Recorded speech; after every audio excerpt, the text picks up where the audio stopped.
Saya sudah bilang tadi, baik begitu ditiupkan sangkakala, maka matilah semua makhluk. Itu yang terjadi.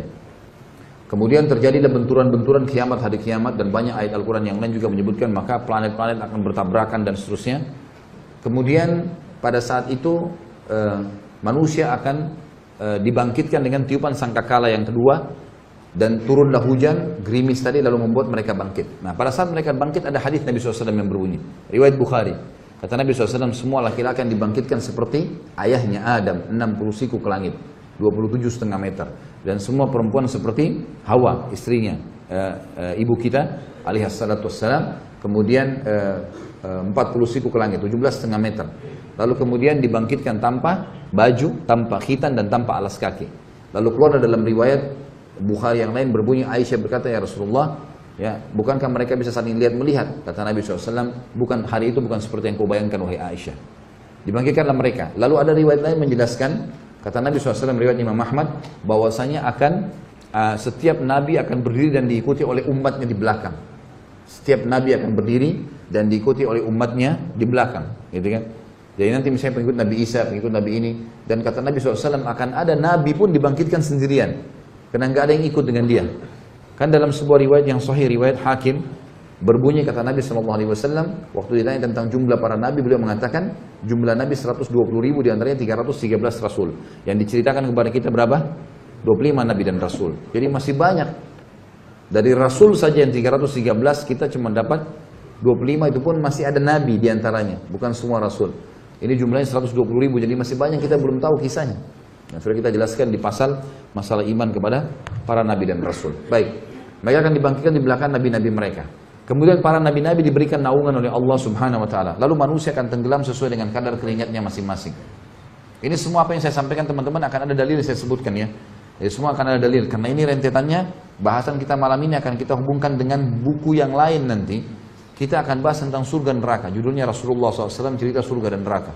Nanti akan saya bawakan bukunya insya Allah. Itu akan kita pelajari untuk melengkapkan bahasan kita. Karena Syekh Abu Bakar rahimahullah menjelaskan di sini hanya secara global tentang kiamat itu benar terjadi.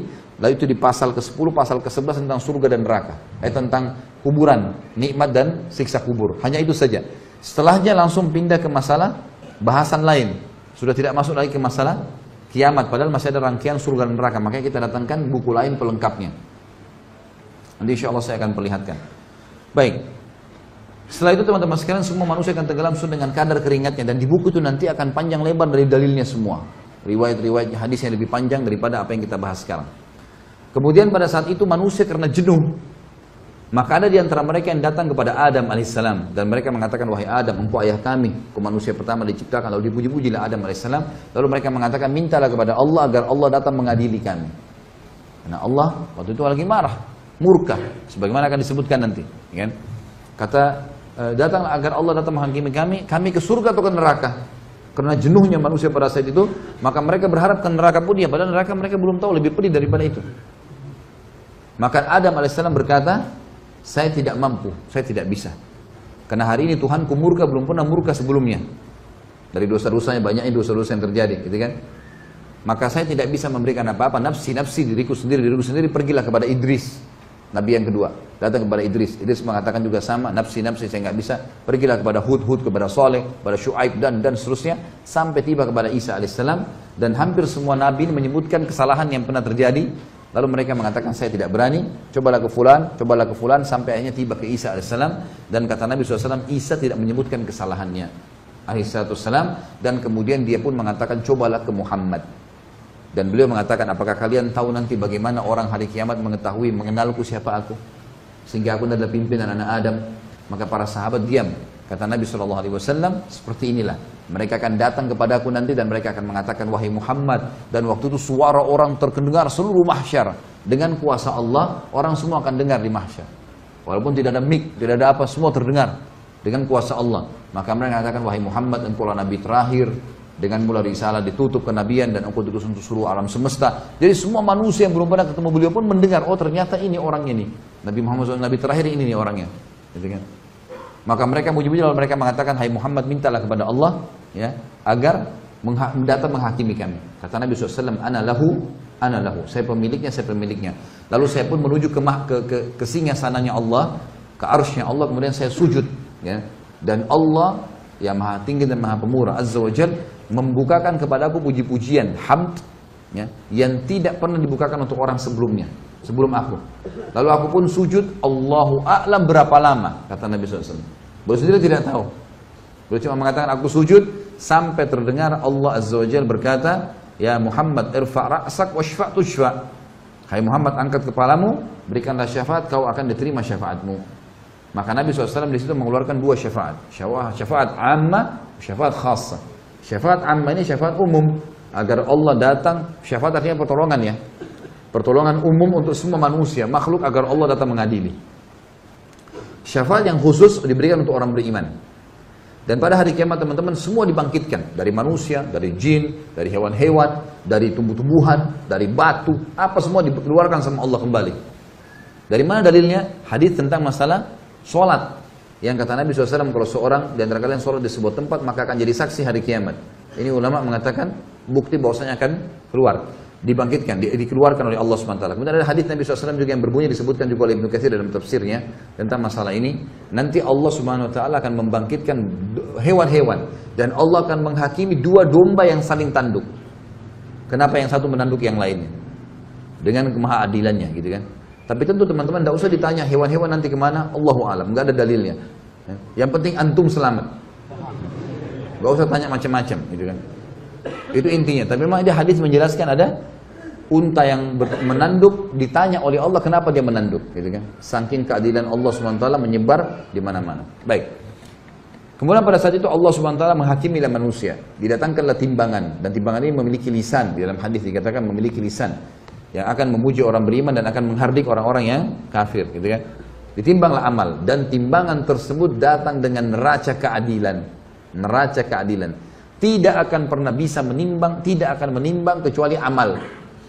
Sampai-sampai kata Nabi SAW akan datang seseorang yang badannya besar. Bayangkan kalau tinggi kita pada saat itu 60 siku ke langit, 27,5 meter. Dan Adam alaihissalam itu tingginya 27,5 meter, lebarnya itu 6-7 meter kurang lebih. Itu luar biasa. Semua manusia akan begitu, laki-laki. Ada seseorang kata Nabi SAW badannya besar, loncat ketimbangan amalnya untuk memberatkan dan tidak bertambah sedikit pun. Dan tambah cuma amal solehnya. Tidak ada gunanya dia loncat itu pun tidak akan bermanfaat. Ditimbanglah amal tersebut. Orang-orang yang memang lolos adalah orang-orang yang disendirikan oleh Allah Subhanahu wa Ta'ala. Kemudian orang-orang yang masuk neraka juga dimasukkan neraka, tinggal ditimbang adalah orang-orang yang beriman yang punya dosa. Baik, sementara tunggu di mahsyar tadi ada yang saya lupa, ada 7 golongan yang dinaungi oleh Allah pada saat itu, tidak kena panasnya matahari. Yang pertama imam yang adil, ya, pemimpin yang adil. Ini selalu berbuat baik. Banyak ulama mengatakan di antaranya contoh Umar bin Khattab, ya, Abu Bakar, Utsman, Ali dan seterusnya yang datang setelah mereka memiliki keadilan. Sampai hari kiamat berlaku tentunya, siapapun orang muslim yang memiliki keadilan dalam pemimpin. Yang kedua adalah seseorang yang hatinya terikat dengan masjid. Kata sebagian ulama hadis yang dimaksud adalah antara azan dan azan. Dia sibuk dengan itu. Azan ke masjid, pokoknya terikat diri dengan masjid. Rajulun mu'allaqun qalbu bil masajid namanya. Kemudian yang ketiga adalah dua orang yang saling mencintai karena Allah, berkumpul karenanya, berpisah karenanya. Dan ini disunnahkan teman-teman sekalian, kita saling mencintai karena Allah. Antum cari siapa di antara sesama jenis, laki-laki dan laki-laki, perempuan dan perempuan. Dia menyukai saudara muslim karena ibadahnya. Karena luar biasa ibadah sholat malamnya, majelis ilmunya, segala macam. Dia datang dan sunnah mengatakan saya mencintai kamu karena Allah. Lalu dijadikan sebagai sahabatnya yang selalu dia komunikasi setiap hari. Jadikan partner dimanapun dia pergi. Ini sunnah Nabi SAW. Makanya waktu beliau datang ke Madinah, beliau membangun asas negara ada 3. Ya. Pertama bangun masjid Kuba dan Masjid Nabawi sebagai basis. Maka setiap orang yang mau membangun sebuah komunitas muslim harus ada masjidnya dulu. Kemudian yang kedua mempersaudarakan muhajirin dan ansar, ini yang kita bahas. Yang ketiga adalah menulis kesepakatan dengan orang-orang kafir di Madinah agar membela bersama-sama Madinah.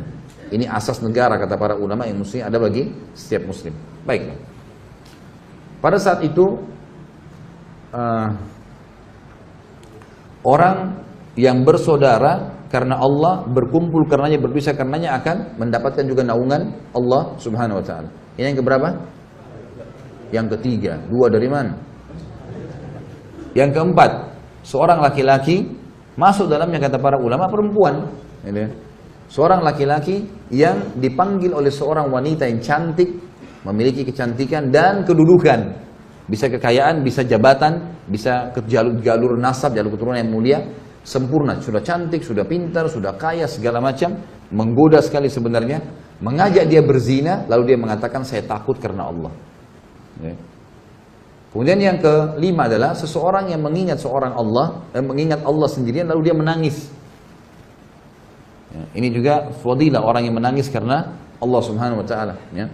Makanya dalam hadis lain dikatakan tidak akan tersentuh api neraka dua mata yang menangis karena Allah. Jadi dia lagi sholat malam, dia ingat dosanya, dia bertobat sama Allah, dia ingin masuk surga, minta surga, dia ingin minta diberkahi, minta diselamatkan dan seterusnya. Ini adalah orang-orang yang jelas masuk di sini. Ya. Kemudian yang keenam adalah orang yang berinfak dengan infak atau sedekah yang dia keluarkan dengan tangan kanannya sampai tangan kirinya tidak tahu. Tentu kata ulama hadis ini dimaksud ya, kinayah dalam arti kata tangan kanan, tangan kiri kalau kita keluarin ini saya kasih maruan air, tetap aja tangan kiri ada di sebelah saya. Tapi ini gambaran, artinya kalau tangan kirinya tidak tahu maksudnya adalah orang lain. Kalau tangan kiri tidak tahu apalagi orang lain. Saking dirahasiakannya dia. Sedekah itu dirahasiakan. Itu akan masuk sebagai orang yang dinaungi nanti. Jadi dia suka bersedekah. Ini fadilah orang yang bersedekah. Tapi dirahasiakan. Jangan baru sedekah Rp1.000 sudah satu kampung tahu. Nah, harusnya memang dirahasiakan, gitu kan. Ini sudah sumbang AC, oh si fulan sudah sumbang sekian, tidak perlu sebut. Urusan antum dengan Allah Subhanahu wa taala, sudah selesai. Ya, amal baik sudah dicatat oleh malaikat. Tentu ada sekretarisnya Allah Subhanahu wa taala. Maka Anda kutip di sini ya. Ini artinya Allah Subhanahu wa taala menyatakan untuk kita penulis, sekretaris kita ini menulis semuanya amal-amal saleh kita. Yang terakhir yang ketujuh sampai tahu? Hah? Ada yang ingat enggak? Hah? Pemuda yang tumbuh di jalan ketaatan kepada Allah. Ini sengaja saya terakhirkan teman-teman untuk antum paham. Jadi ternyata anak muda itu kalau dia dalam keadaan ketaatan kepada Allah punya fadilah. Kalau antum pernah melalui masa-masa ada dosa teman-teman sekalian, jangan wariskan ke anak-anak. Biarkan dia tumbuh dalam ketaatan. Kalau kita baru bisa baca Quran di umur 20 tahun, 25 tahun, 30 tahun teman-teman, anak kita harus hafal Quran di 6 tahun. Target harus berubah. Ini punya fadilah sendiri. Jadi anak muda yang tumbuh dalam ketaatan Allah. Sampai kata Nabi SAW dalam hadis lain, Inna Allah yu'jubu min syabin laysa lahu sabwah. Allah kagum dengan anak muda yang tidak ikuti hawa nafsunya. Allah Azza wa Jalla pencipta kagum dengan orang ini. Dan anak muda, kata ulama, masuk dalam hitungan syariat 40 tahun ke bawah. Ada sebagian menyebutkan 50 tahun ke bawah, itu masuk semuanya dianggap anak muda, masih muda, di kalangan muda gitu. Makanya para nabi-nabi dinobatkan menjadi nabi umur berapa? 40 tahun gitu kan. Puncak-puncaknya Nabi SAW mendapatkan kemenangan di umur 50 sampai 60 tahun. Karena fase kemenangan di mana? Di Madinah, 10 tahun terakhir. Nabi SAW meninggal umur 63 tahun kan. Jadi kalau kita mundur 10 tahun berarti umur 53 tahun tuh fase keemasan. Sampai 63 tahun beliau meninggal dunia. Kalau dalam ilmu tarbiyah disebutkan bahwasanya kejiwaan maksudnya, ya, tapi di dalam agama, pandangan agama ya, itu dibagi fase-fase semangatnya orang per 20 tahun. 20 tahun pertama itu puncaknya fase keemasan. Di situ orang mau punya prestasi. Umur 20 tahun kedua berarti 40 tahun. Itu fase di mana orang mengejar sebuah prestasi. Apa ini? Saya harus jadi apa? Yang ketiga fase 60 tahun. 20 tahun yang ketiga. Ini puncak-puncaknya juga orang mengejar. Biasanya umur-umur 60 tahun itu kalau orang biasa di akademik, dia berusaha mengejar prestasi tertentu. Karya tulis kah, gelar profesor kah, apalah ya. Seperti itulah ya. Jadi dia mau pengen punya prestasi tertentu. Yang jelas teman-teman sekalian, di sini yang terakhir adalah anak muda. Dan bersyukurlah kita karena ada pendapat ulama yang mengatakan 50 tahun ke bawah. Masih dihitung, berarti dengan kita menjaga ketaatan pada Allah di umur-umur kita sekarang, insya Allah kita termasuk di dalamnya. Gitu kan? Maka ini poin penting teman-teman sekalian. 7 orang ini dapat naungan Allah, di mana naungan tidak ada naungan kecuali naungan Allah pada saat itu. Baik. Kita masuk ke masalah timbangan amal. Ditimbanglah amal-amal orang. Timbanglah amal-amal orang. Dan yang akan ditimbang hanya amal baik dan amal buruk. Yang sempat kita taubat darinya tidak ada timbangan tentunya, tapi tetap tercatat di buku amal kita. orang pernah zina, orang pernah dusta, dia tahu ini pada saat ini, supaya ada bukti bahwa saya malaikat memang mencatatnya. Kan? Makanya Allah SWT pada saat mengatakan, A'udzubillahi minasyaitonir rajim, ma yalfidu min qaulin illa ladaihi raqibun atid. Tidak ada satu huruf pun yang lewat dari mulut mereka, perbuatan mereka, kecuali akan dicatat oleh raqib dan raqibun atid. Raqib atid ini ada yang mengatakan adalah istilah bagi pengawasan, gitu kan. Ada juga yang mengatakan nama malaikat, tapi ini istilah bagi pengawasan, gitu. Baik, ini menandakan bahwasanya semua akan tercatat, semua akan tercatat. Tapi yang ditimbang nanti sebagai dosa adalah yang tidak sempat dia taubat. Makanya Nabi SAW mengatakan, saya bertobat kepada Allah sehari 70 sampai 100 kali. Kata sebagian ulama hadis, kalau orang bertobat kepada Allah sehari 100 kali, kalau Allah dengan kemahamurahannya mau memaafkan satu taubat, satu istighfar itu, satu dosa, maka 100 dosa kita bersih. Dan umumnya manusia tidak mengerjakan 100 dosa dalam sehari. Ini pendapat tentunya, ya, pendapat. Maka ini kemuliaan, artinya alhamdulillah Allah mudahkan kita mendapatkan kemudahan memahami seperti ini. Baik. Kemudian setelah itu, setelah di timbangan amal, kalau yang lebih berat walaupun sedikit amalnya, maka akan mendapatkan kelolosan pahala. Maksudnya lolos masuk surga. Baik. Ada sebuah hukum di sini. Kalau seandainya seseorang ditimbang amalnya hari kiamat, lalu dia sudah lolos. Ini ulama mengatakan orang yang sudah lolos dari timbangan amalnya, dia akan diberikan kesempatan memberikan syafaat. Jadi yang dimaksud dengan syafaat mukminin, syafaat orang-orang beriman. Kapan mereka memberikan syafaat? Pada saat timbangan amalnya sudah lolos. Jadi misal seseorang punya 200 pahala, dia punya anggaplah 2000 pahala, dia punya dosa 1000. Sekarang otomatis 2000 dengan 1000 lolos kan? Dia punya berapa lebih? 1000 lebih. Nah, sebagian ulama, saya bilang di sini sebagian, mereka mengatakan bahwasanya orang ini bisa memberikan syafaat 1000 pahala kepada orang yang dia suka, saudaranya kah, kerabatnya kah, mungkin ada lagi timbang amal butuh 900 dikasih sama dia. Tapi bukan berarti pahalanya dikasih ya, enggak. Allah dengan kemahamurahannya karena dia punya lebih 1000, dia boleh memberikan nilai 1000 kepada orang, tapi tidak dikurangi pahala dia. Bukan ini yang dikasih ke dia, enggak. Karena ini nanti akan menentukan derajat di surga. Kita masuk surga dengan rahmat Allah, tapi menentukan derajat di surga adalah amal-amal kita kan. Jadi nilainya, kita ada lebih 1000, Allah kasih. Nah karena kau punya lebih 1000, kau boleh tolong orang 1000, silakan. 1000 pahala juga. Punya 10.000 ya 10.000, punya 100.000 ya 100.000, punya 1.000.000 ya 1.000.000. Sampai kata Nabi SAW akan datang nanti seseorang hari kiamat memberikan syafaat sampai seperti satu suku Mudar. Suku Mudar ini suku induknya orang-orang Arab, jumlahnya jutaan orang di bawahnya. Nanti ada satu orang kata Nabi SAW hari kiamat, ya, akan memberikan syafaat sampai seperti suku Mudar. Saking banyaknya pahalanya dia, ditimbang dosanya sedikit, lolos. Maka dia akan berikan syafaat, si fulan kasih sekian, si fulan kasih sekian, si fulan lolos. Nah, itu juga akan kita ulangi nanti riwayat insya Allah pada saat bahas tentang buku Rasulullah SAW cerita surga neraka. Berikut riwayat-riwayatnya di buku mana, siapa yang riwayatkan, nomor hadisnya dan seterusnya. Baik, pada saat itu diberikanlah syafaat-syafaat, pertolongan-pertolongan, dan tidak akan masuk neraka kecuali orang yang betul-betul luar biasa. Beberapa kejadian besar di timbangan adalah diantaranya ada namanya hadis bitaqah dalam hadis Bukhari. Hadis kartu. Kartu di sini maksudnya adalah bitaqah, bahasa Arab orang bilang kartu, seperti kotak kartu dan seterusnya. Kata Nabi SAW nanti akan datang seseorang membawa pahala membawa dosa bergulung-gulung. Dosanya banyak sekali. Waktu ditimbang amal solehnya langsung kalah. Lebih berat dosanya. Dia sudah tahu dia akan masuk neraka. Dosanya banyak sekali. Gak mungkin selamat sudah. Lebih berat dosanya daripada pahalanya. Maka kata Nabi SAW, Allah berfirman kepada dia, berkata kepada hambanya ini, karena ada hadis yang berbunyi, pada saat kita ditimbang amal teman-teman sekalian, kata Nabi SAW dalam hadis sahih, tidak ada seorang pun di antara kalian kecuali dia akan berbicara dengan Tuhannya berdua tanpa ada penterjemah. Allah akan bilang, kamu begini, kamu begini, kamu begini. Dengan seluruh bahasa, Allah yang ciptakan semua bahasa.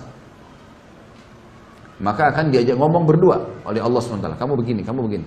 Nanti akan datang orang, dosanya banyak sekali. Dan ini disoroti, karena memang hadisnya mulia. Memberikan berita gembira bagi orang yang beriman gitu kan.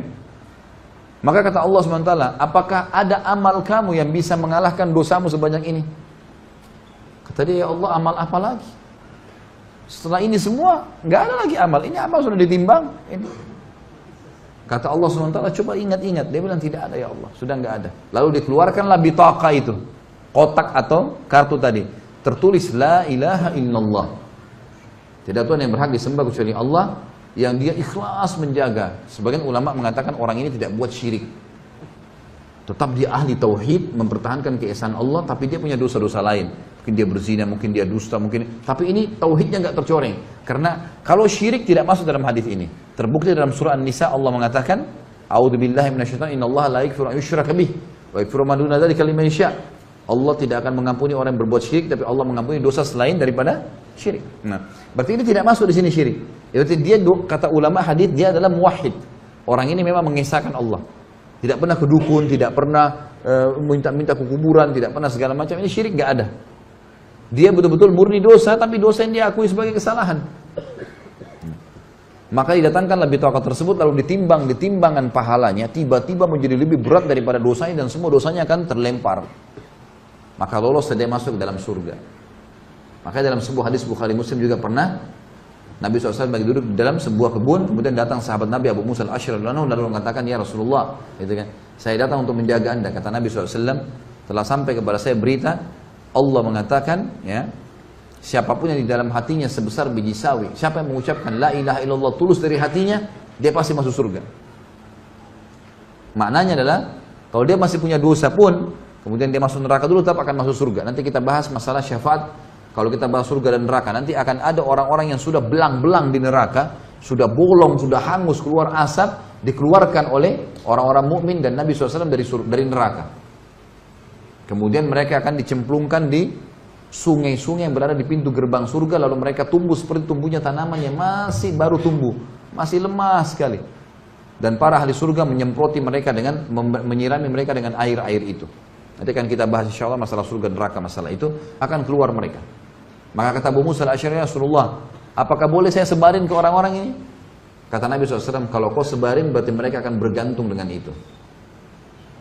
Jadi maknanya di sini memang mentauhidkan Allah penting kan? La ilaha illallah itu kalimat tauhid kan? Pengesaan. Tidak ada sekutu bagi Allah, tidak ada Tuhan yang berhak disembah kecuali Allah. Tidak ada sekutu baginya masalah itu. Baik. Setelah itu teman-teman sekalian, setelah semua ditimbang amalnya, orang-orang beriman yang sudah lolos tadi, tanpa hisab, orang beriman juga yang sudah lolos dari timbangan, ini akan kumpul di Haud. Haud ini adalah kuala Nabi SAW di mahsyar. Kuala Nabi SAW di mahsyar. Kata Nabi SAW, Ana faratukum, saya akan dahului kalian, ilal Haud, ke Haud. Lalu beliau pun mengatakan, saya akan tunggu dan saya akan melihat satu persatu orang yang lolos di Haud. Mereka akan minum, dan siapapun yang minum dari Haud, tidak akan pernah haus selamanya. Yang tidak minum di situ hanya orang kafir, musyrik, orang munafik, dan orang-orang yang dasarnya mukmin tapi banyak dosanya, masuk neraka dulu karena dosanya lebih berat daripada amal solehnya. Maka ini akan pergi. Tentu ada juga orang-orang yang buruk nanti di timbangan amal ya. Orang yang banyak pahalanya, ada sholatnya, ada puasanya, ada zakatnya, ada ini, tapi dia buruk hubungan dengan manusia. Pernah caci maki orang ini, pernah menghina orang ini, pernah mengambil haknya orang ini, tidak pernah minta maaf. Maka orang-orang ini nanti akan datang, kata Nabi SAW, orang yang bangkrut. Apa kalian tahu siapa orang yang bangkrut? Kata para sahabat, ya Rasulullah, yang dirham dinarnya habis. Kata Nabi SAW, tidak. Bangkrut adalah orang yang datang hari kiamat membawa pahala sholat, zakat, puasa, haji, tapi sisi lain pernah caci maki orang ini, pernah pukul orang itu, pernah mengambil haknya orang ini, dan mereka meminta kepada Allah di hari kiamat di timbangan. Ya Allah, orang ini begini, diambilin. Ya Allah, orang ini begini, didatangin semua. Ini dengan keadilan, nggak ada yang bisa tersembunyi, nggak ada sogok-sogokan. Semua kena pada saat itu. Kalau habis pahalanya karena orang nuntut, masih ada yang nuntut, diambil dosa-dosa orang yang menuntut diberikan kepada dia. Maka itu adalah orang yang bangkrut sebenarnya. Karena habis semua pahalanya.